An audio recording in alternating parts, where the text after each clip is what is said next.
Everybody to mute themselves so that we don't get feedback. Thank you very much. I hope everybody had a great 4th of July weekend. Little changes. We are still going to talk about public relations is still joining us, but Katie Ballinger, I got a text from her this morning. She is sick. She has been sick for a few days now and she couldn't make it, but she found somebody to replace her. Kim Males, would you mind introducing yourself? Good morning, everyone. I'm happy to be here. My name is Kim Males, and I serve as the Colorado, Wyoming storytelling lead.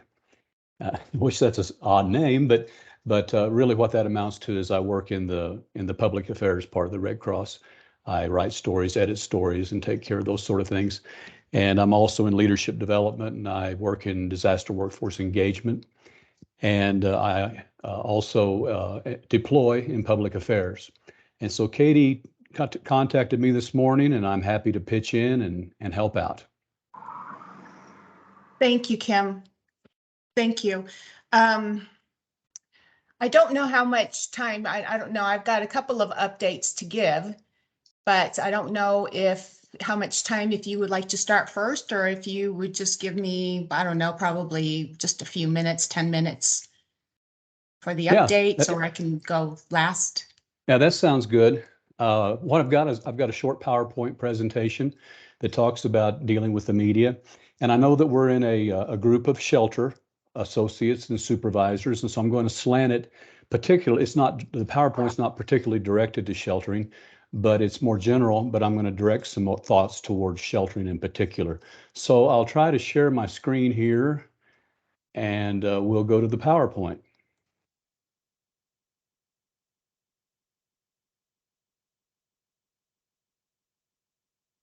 How are we doing? Can you see the PowerPoint presentation? Yes. Okay, good. Now let's talk about media relations for a moment, and this applies all across the board to all disaster cycle services. And I want to talk about how the media work together with the Public Affairs Department to tell our story during DROs. Sometimes we look at, we have a tendency to look at the media as an adversary or something to be feared. But in actuality, that's the way we tell our story to the general public. And there's a photo of Katie and I working together last year during the California wildfires. And so public affairs staffers are usually deployed to a DRO. There will be 1 to 2 or 3 shelters. And Katie and I crossed paths that deployment about a day or so as she was moving off the DRO and I was coming on. And the disaster cycle services and public affairs collaboration, we help the media tell the Red Cross story accurately. We get the message out the way we want it tailored, the way it's accurate, and make sure that the public hears the Red Cross story. And it's a collaboration because the media is very important in getting all of this done. So there are 3 things I'm going to go through today, and that is that media are our partners, and that the disaster cycle services, which includes sheltering, and the PA collaboration results in effective media management. And then I'm going to give you personally a few tips about interacting with the media, because in one very important sense, every Red Cross volunteer is a member of the public affairs team. And I'll talk about that in just a moment. Media are our partners in fulfilling the Red Cross mission. They're not our adversaries. Successful media relationships start with the right attitude and effective relationship management. And it starts with all of us, the shelter workers and everyone, understanding media's role in the process. If we provide media with what they want, the way they want it, when they want it, we'll have a successful collaboration. And the media assistance provides valuable benefits, millions of dollars in free advertising during blue skies in terms of blood and biometric services and in terms of our messaging and donors and volunteer recruitment. And it also gets vital information to our clients during DROs. The media tells where our shelters are, where they're open, what services are available and gets this word out. And it also inspires donors to support the Red Cross operations. And so a disaster cycle services, which includes sheltering and a public affairs collaboration, results in effective media management. Collaboration allows us to concentrate fully on disaster relief. As a member of the public affairs team, it's my job and our job to take a load off of you to do the hands-on work that you do. Let me give you a good illustration of this. During the California wildfires last fall, after Katie left that, I was involved in the PA work for 3 different shelters. I gave my information, contact information to the managers of the shelters. One day, one outstanding shelter manager who was terrified of the media showed up. She called me. I was there within 10 minutes and took care of it. So I took the load off of her. On a different occasion, we had a large shelter that was about 300 or 400 people, with about 2/3 of them camped outdoors because they wanted their pets to be with them and what have you. And a media person arrived that I had dealt with the day before, and I knew that she was adversarial. So I immediately went to the shelter manager, said, give me your phone number, text me, meet me at this location if I text you right away. That media person, I began to escort them among the shelter residents, and she was determined to prove that there was a air quality issue that the Red Cross was not addressing, and it was potentially harmful to the health of the shelter residents, which was not true. She headed for a shelter resident that was the most receptive to that, and she began spouting a lot of lies and things that were happening. I said, "Whoa, wait a minute." I texted the shelter manager. We met together. It was dispelled. The crisis was averted. And that's what PA can help you do. We serve as gatekeepers, safeguarding the privacy of clients and the integrity of the Red Cross, and ensure that Red Cross protocol is followed. Now, a lot of shelter workers feel like that media are prohibited from our shelters. That's not the case. We want the media to tell the shelter story, but we want to do it in a way that meets Red Cross protocol. So if somebody shows up at your shelter and wants to go inside and take videos and interview residents, you need to either take care of that yourself or refer it to public affairs staffers. And then we will escort them through the shelter, safeguard the privacy of our clients, make sure that the only people they interact with are those who are okay with that, and make sure that protocol is followed. So public affairs is really important in a good shelter operation. We're trained to follow Red Cross policies. There are legal guidelines, photo release forms, and various things that must be followed.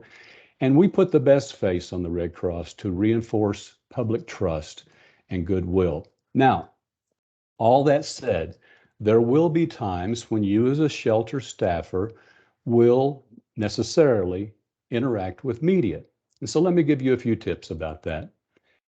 Upon arrival at a DRO, you need to meet your public affairs staff, particularly shelter supervisor management people, and store that PA person's contact in your phone. When the media arrive at your shelter, welcome them warmly, affirm your willingness to work with them, and if possible, contact the Red Cross Public Affairs team for assistance. And media will understand if you have to say, let me call the PA person, they'll be here in 10 minutes, and they'll understand that. Every media person that arrives at your shelter, please obtain their contact information, what television station they're with, what radio station, what newspaper, their name and contact information. That's very important because the PA team may need to interact with them after the interview. And any national, this is something you need to bear in mind. If a national news outlet or major public figure arrives, do not provide interviews. This is a absolute no-no. Even the public affairs staff is instructed if ABC or CNN arrive at a disaster relief operation when an interview, we are not to interact with them. We are to contact national headquarters who will take care of that. And also, as a staffer at the shelters and working in sheltering, you are not obligated to fulfill a role in which you don't feel comfortable or competent. You can turn that interview down. You can turn it over to PA. You can give them a number to call, whatever, because we want you to be focused on the job you have at hand. But occasionally, you're going to need to be the face of the Red Cross. So follow a few simple guidelines, and you can do this. Here are some tips to deal successfully with the media. Always wear branded apparel. Have on a Red Cross cap, Red Cross shirt, your Red Cross vest, and be professional. Stick to the talking points. When you're on a DRO, each morning you will receive via email a situation report, SITREP. In the SITREP will be talking points, and they will be the things that the Red Cross management on the DRO is wanting our volunteers to stick to and emphasize. And you need to understand the difference between internal and external communications. For instance, there are internal statistics that the Red Cross uses and they're vital to our operation, but those are internal and we don't need to be sharing those with the media. And if you get a question you're unsure of, simply say, I'm not sure about that. I'll find the answer and get back to you. And 90%, 99% of media is friendly and helpful and want to promote the positive image of the Red Cross. But if you get one that begins to go down a path that is a little adversarial or wants to lead you into complicated or controversial areas, you need to do what we call block and bridge. You can say, I can't speak to that specifically, but I can tell you this. Last night, the Red Cross sheltered 120 individuals at our place, at our shelter in Reno, Nevada. They were fed a hot meal and provided psychological and health support. And I can tell you that the Red Cross is on the scene meeting the needs of these people. Media helps the Red Cross tell our story. And here's the key. Successful media management increases our effectiveness. So I urge you to always work with your PA people. We're there to help. We're there to guard. We're there to help you in every way we can so you can do the hands-on work. And I also want to emphasize that should you become the face of the Red Cross, stick to the simple talking points, be confident, don't get it complicated, and you'll get the message across extremely well. So I hope those few short tips helped you. And if there are any questions, I'll be glad to respond. And Kim, it's John. I just want to add that I put the Colorado, Wyoming media line phone number in the chat so that if maybe you don't have Katie or Kim's phone number, you can always reach the media line. If the press were to show up there at a shelter, you can always call that phone number and someone will be on the other end. Right, exactly, John, and that's very important. So when you get to a DRO, particularly if you're in shelter management, if you're a shelter associate, you refer to your shelter manager. But if you're a shelter manager, you need to store these contact phone numbers in your phone and be ready when that moment arrives. And I just dropped into the chat something last week in the Missouri-Arkansas region. I was part of a team that presented a more extensive public affairs presentation. And so I've dropped that in the chat. It's a PowerPoint that's about 50 minutes long. And if you want some more information, you can access that.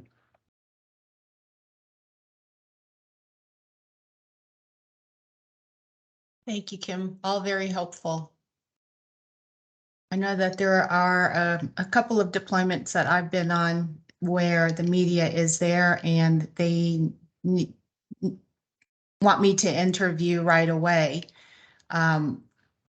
And I used to get approval, but now I guess anybody can, do you recommend anybody who's comfortable being interviewed as long as they know what to say and stick to the facts, not, you know, what it looks like to them or what they're thinking? Sure. Yeah. In fact, there's no better representation of the Red Cross than the volunteer that's in the trenches doing the work. What you need to remember is you just need to share what you're doing and what you know, and don't speculate. And also realize that when you're interviewed, usually it may be a 5-10 minute interview, but they're going to pull out 2 20-second sound bites. And so just always be really cognizant of what you're saying, stick to the talking points, and tell them what you're doing and what you know, and you'll be fine.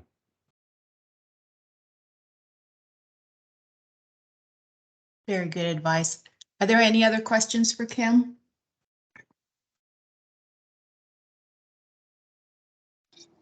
Yes, I have one. This is Deacon Ed. Kim, good presentation. Thanks for the information. At the Marshall fire we had in Boulder recently, Um, I was there at the shelter when the whole congressional delegation showed up and all the staffers and all of that.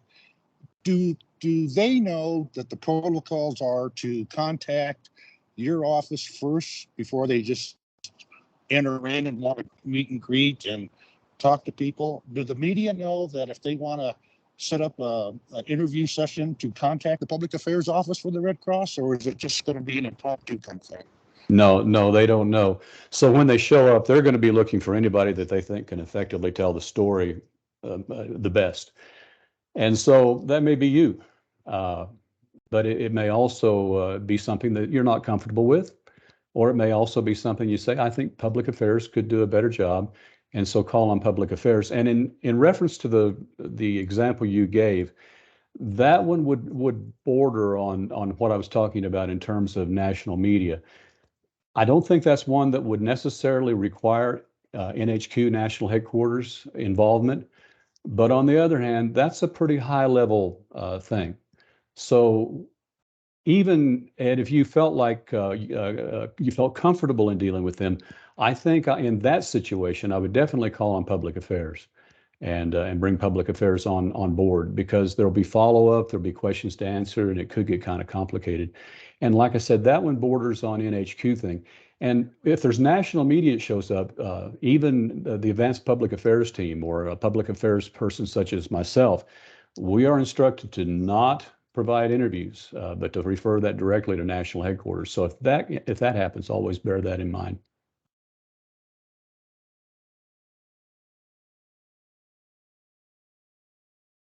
Yeah, following up on what Deacon Ed, the Marshall Fire, sometimes it could be quite stressful when you have a group, a media group with the mayor coming in all of a sudden, and very unexpected.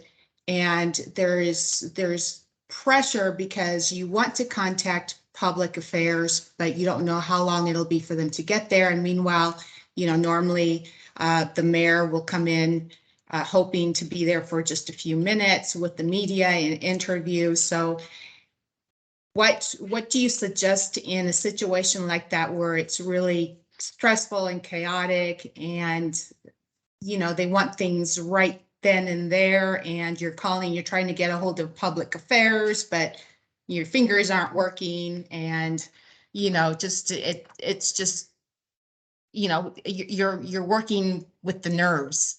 You are. What's your Yeah. Yeah, What what's your I would suggest, recommendation? what I suggest is whenever a shelter operation is set up, the shelter manager should designate someone who is willing to serve as the impromptu media relations person. That way you're prepared, you're at least that prepared, is that person knows that eventuality may pop up at any moment, and it won't just be a mad scramble when it does happen. So in most of the time, the local ABC station shows up, and the shelter manager can handle it, or their designate, and it works out great. And in fact, it's probably a better story than public affairs because it's real people helping real people. But so I would recommend, number one, storing the public affairs contact information where you can easily access it in your phone or in your notes or something, and then every day download the talking points for the day and have those with you every day. What I do, I download them on my phone, put them in my files, and that way I can access them in a moment's time, in any circumstance. But the third thing is I would work to designate a media spokesperson for your shelter and say, if something shows up, if we've got to respond quickly, who is willing to be our media spokesperson? And then that person could interact with public affairs if they say, could public affairs come over and give me some pointers how to deal with this if necessary, or if they don't need that. But that way, if a quick response is needed, you've got somebody, you'll have to make a mad scramble. Never Yeah, thought of that. this is Deacon Ed. Yeah, this is Go ahead, Deacon Ed Deacon again. One of the other partners that we have in our shelters is the county sheriff's office. And they normally have a public affairs individual also. If for some reason we can't get a hold of the Red Cross public affairs person or your office, is another option just to kind of turn it over to them and have them be on site if they're there? Well, it is, Ed, but I think that probably bypasses an opportunity to tell the Red Cross story. So yes, that's fine if we just want to get information about what's happening on the ground. But Red Cross Public Affairs is there not only to inform the public that there's been a fire, there has been a tornado or whatever, but the Red Cross Public Affairs is there to tell the Red Cross story. So Very good point. Very good my point. preference is to work with Red Cross whenever possible because we want to emphasize what we're doing, not to puff ourselves up, but because of the fact that it will lead people to the services that we're offering, and it will we hear over and over and over again. I work with that disaster workforce engagement team, and I onboard folks, and I hear it over and over again. I joined up, I volunteered, I signed up because I saw Red Cross helping people in the St. Charles or Lake Charles, Louisiana fire or a flood. The financial arm of the Red Cross tells me over and over again that the number one reason people donate is because somebody asked them to, but the number two reason is they saw us providing our services they saw it on media. So every chance we get to let Red Cross tell the Red Cross story is a win.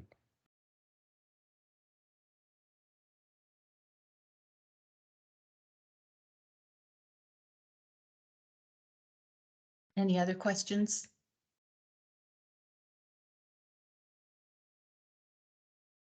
I have one more question, Tim, and thank you again. This is all very interesting. A lot of information. If we're working in the shelter and we see a story and we have some good pictures, how can we get that to public affairs?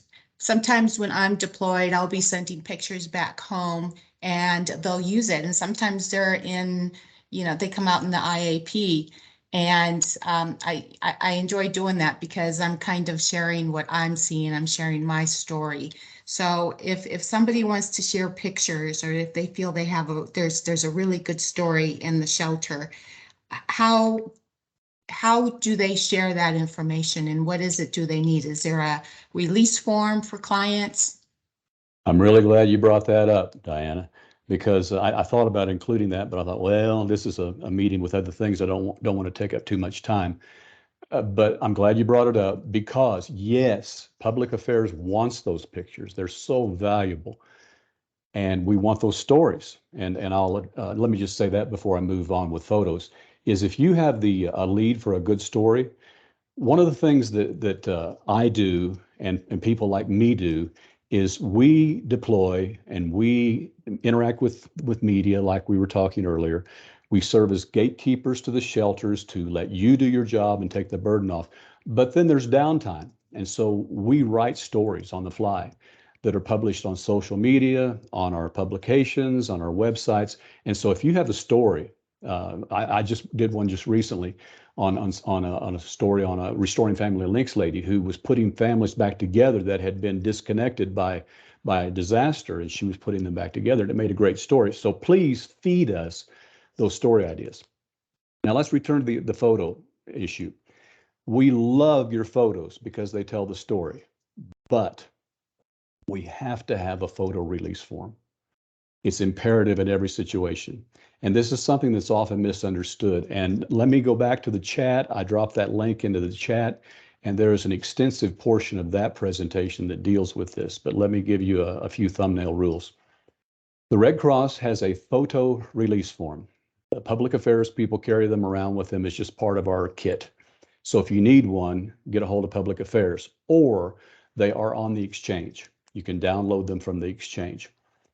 Any photo you take of any client, of any Red Cross volunteer, of any law enforcement or first responder, any photo you take of any of those, client, volunteer, anybody else that has a recognizable, identifiable face, that person must sign a release form.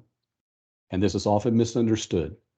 We say, well, it's a public event and we don't really need that. Or Red Cross volunteers, they sign those rights that permission when they volunteer for the Red Cross. It's not so. Every photo with identifiable individuals must be accompanied by a photo release form from that identifiable individual. And I know it's a hassle, but it's the legal department of the Red Cross that enforces this, and we are trying to avert serious, significant problems. Now, if you take a photo where folks are not recognized, so you have 2 or 3 DA people that are walking back to an IRV, and they're from the back, and you can see the Red Cross IRV, and you can see destruction in the background, that photo does not need release form because it's not an identifiable person, but any identifiable person. So if you get a good photo, and if you have a release form, please funnel that to public affairs. Those are gold to us, and we really want them. And let me give you one more tip. If you get a photo and you think, gosh, this is a great photo, but I don't have a release form, get the individual's contact information, get their phone number and get their email, because public affairs can contact them after the fact to get release and use that photo later. So if you're in the midst of a very chaotic situation, you don't have a release form with you or something, and you get a photo, get their contact information, and then give that contact information along with some identifiable, the guy in the red hat that was by the house that had the tornado blew the tree across it, or we can match up the photo with the person, and then we'll contact them and get a release form via email.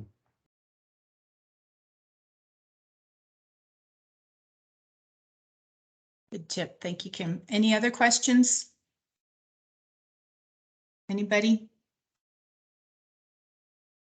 We have included the photo release forms in the shelter kits that are in the trailers, but it is a good idea to go ahead and print out some photo release forms, or if you are at the chapter, maybe you could grab a few of them and then just carry them with you wherever you go.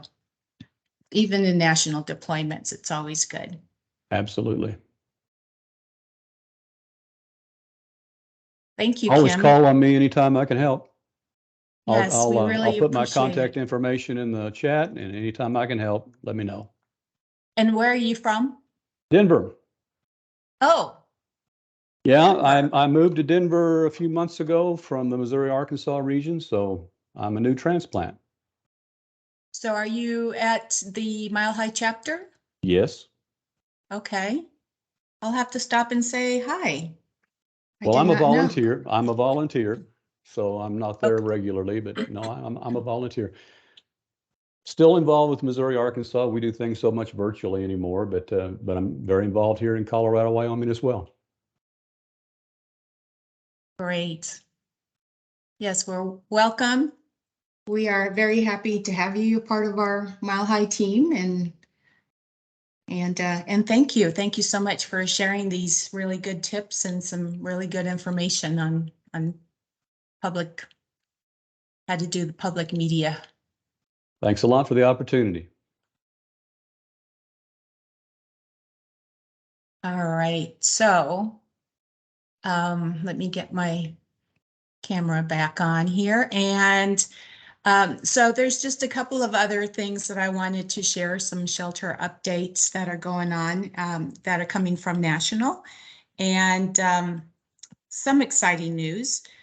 Sheltering has become the #1 priority for any deployment. Not that other positions are not important, but the focus will be on every shelter, every day, every need to better help our clients in a timely manner. And the priorities will be determined for all 4 phases of sheltering, starting from the initiation phase to the stabilization phase, to long-term, and the demobilization phase. For those who are new, we have the Field Remote Operations Support Team, which in short, it's FROST, and they are responsible for collecting client count in every shelter. There is a midnight client count collected and submitted to FROST. The shelters report the midnight count directly to FROST. and will now also be including the number of new daily shelter clients. This is to better understand the length of time clients are staying in our shelters. So this is a change coming from Frost, and we're now reporting the new number of clients on a daily basis. There's also a new dormitory registration form that is coming out, and this will be, actually it's coming out this month. It will require less information to collect from the clients. It will have space for disaster health services and SRT caseworkers for their notes. It will be a method to collect additional information which will help coordinate client interaction and improve service delivery. And it will also be a part of a larger effort to simplify things, the organization and the coordination across the disaster response operation. Again, this can all be found. It is coming out this month of July. We don't know exactly when. It could be as early as today, but this will be found in the exchange. It'll be posted under the exchange and volunteer connection. For those that don't know, our region had the opportunity to test a new shelter client app. This was about a few months ago. This app is downloadable and shares information with clients staying in shelters. For example, we could send out the notice that lunch is delayed or has arrived early, or give other notices that FEMA will be on site, or caseworkers will be on site, to giving them enough notice that the shelter will be closing Saturday. The clients could also use this app to send questions or request a nurse if they're not feeling well. They could text on the app, my child is not feeding well, or my child needs, size 2 diapers, whatever it is. It will keep clients updated and also help the shelter volunteers get information out faster through text or emails. The most exciting news, which I'm very happy to hear, and I think it's about time, is that pets will be allowed in our shelters. The Red Cross agrees that pets are family too. And as Kim was saying, there are a lot of clients that we find when we're deployed that would prefer to stay out in their car because they don't want to leave their pets out there. So not that the pets will be allowed in the dormitory. It depends on the situation. It depends on the shelter, but they will be allowed in the shelter, and we will be working very closely with partners. This is still being discussed and how it will work. And they are even considering maybe having a pet lead at headquarters to help coordinate between shelter managers, government operations, and other partners. And as we know, every county and every state is a little different, but be on the lookout for more information. I'm really excited about to hear about this. And if, there might be a possibility that we may be starting, a team to make this better, to see how we can make this work. So if you have any interest, reach out to me and let me know that you may be interested in joining this pet team. We don't really know what we'll call it yet, but it would be a matter of working with the different counties, seeing what type of plan that they have for animals, and seeing, calling around and seeing what organizations can maybe come and set up their pet shelter right next to our shelter. Anyway, there's more discussion to be had. Also, for levels 5 and above, there is now a logistics fulfillment team. That's the new name. And this team will visit all shelters on a daily basis with a box truck filled with general supplies that are used and needed more regularly, from administrative supplies that will be delivered every day and to baby formula, diapers. I believe there is at least 100 different supplies that will be in that box truck.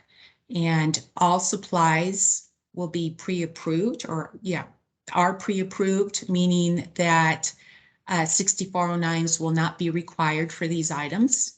And it will be only the non-standard items that will need a 6409, such as a printer or computers, something that is not as standard. And this will continue to need a 6409, which will then be delivered to the sheltering manager at headquarters. But these are all the most current updates. As you know, things are always changing with every disaster. We're trying to do things better and keep up with the changes. And there have been many, many changes. So I just wanted to share quickly some exciting updates in sheltering that will affect sheltering. Are there any questions?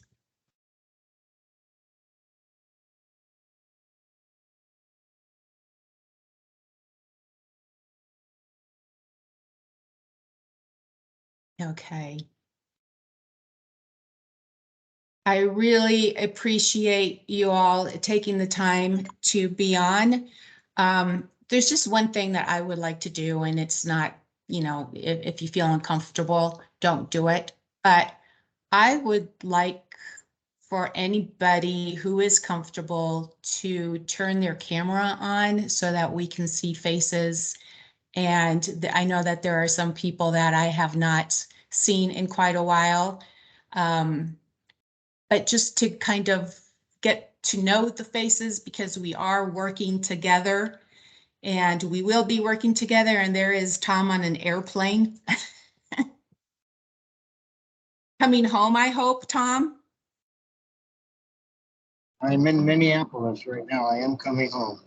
Yay. Good, good. Yep. Hi, Sean. Hi, Kathy. Hi, Ellie. I was just with Ellie last weekend. No, not last weekend, last Thursday. We were downtown for the Stanley Cup parade.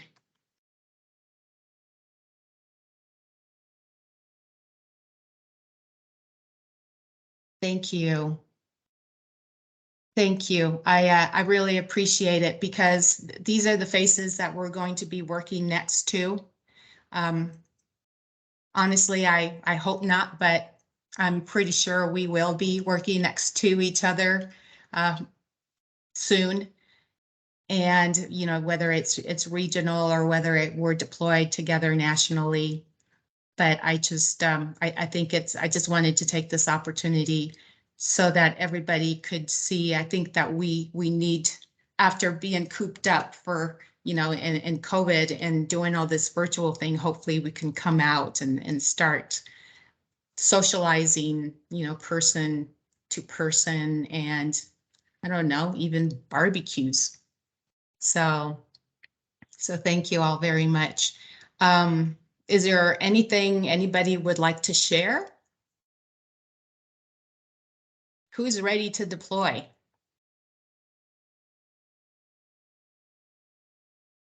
Elizabeth, Kathy, Bill. Hi, Devin. Long time no see. I know I'm back from working with the Florida Red Cross, so I'm Oh, that's right. seasonal. Yeah, yeah. Oh, good. So I'm here. I'm a snowbird now, but I'm here now. Good. Good. And I know, Gino, you've been really busy up in Boulder with surveys and talking to emergency managements, and we appreciate that. Hi, Linda.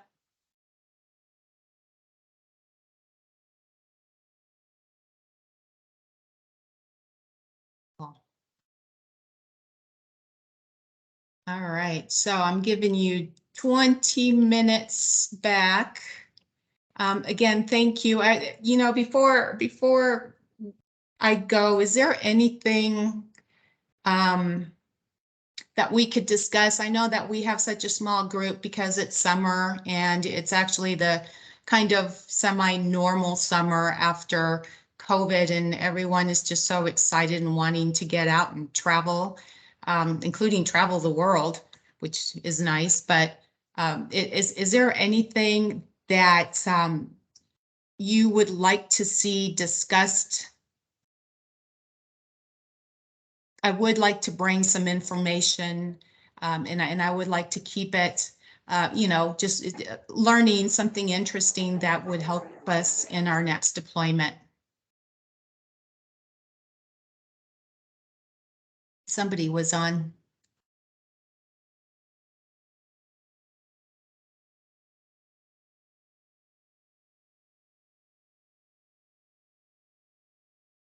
What do you think? Well, I appreciate the meetings, and every time I've gone to one, it's been helpful. So I just appreciate the meetings and kind of getting together, when we can.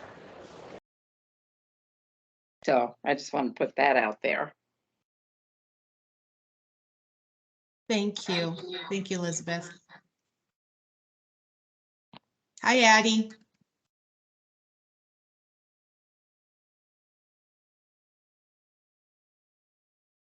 I want you all to get a lot out of this, a lot of information out of these meetings, and I want to try to make it really fun, make it really interesting for everybody. So if you ever think of anything, please let me know, because I'm willing to listen, and I want it to be a good learning experience again, so that when we're out deployed somewhere, we understand, even if it's something that we've never done before, it's like, oh, okay, you kind of got it in the back of your mind because it's been discussed. So That makes sense.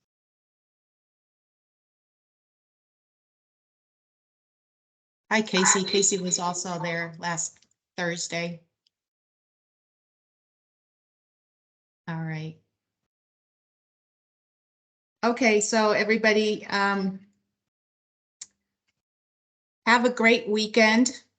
I know it's Thursday, but hopefully your weekend starts today. If not, have a great weekend, and I will see you soon.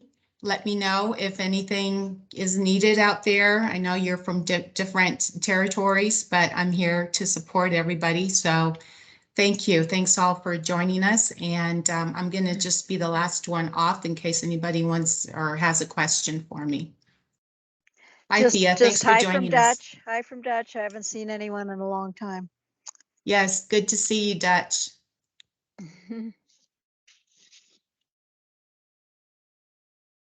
I was Bye.